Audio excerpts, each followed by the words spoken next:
Charles. Well, Zach, this investigation took nearly 8 years to come full circle, and along the way, there's sure to be some missteps and differences of legal opinion.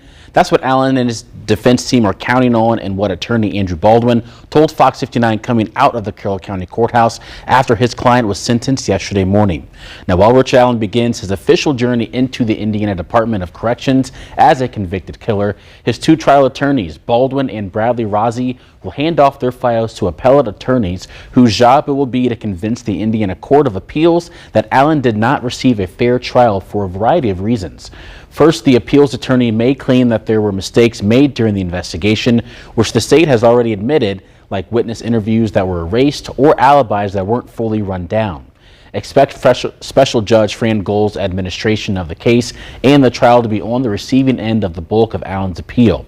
She battled with the defense team from the start, chastised them for leaks, and even tried to get the lawyers tossed off the case, only to be reversed by the Indiana Supreme Court. Not being able to talk about how the state thought this crime could not have been committed by one person. They thought two people had to be involved. It was really a very significant limitation on the defense's ability to show the jury how the state's theory was flawed.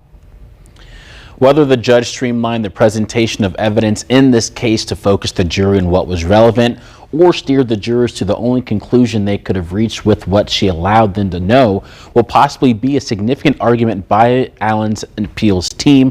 At some point soon, Allen will be moved to the Indiana Department of Correction Reception's Diagnostic Center in Plainfield for evaluation of his physical and mental health status, while IDOC is going to have to keep him safe as a high-profile inmate entering the prison system convicted of murdering two young girls. Zach?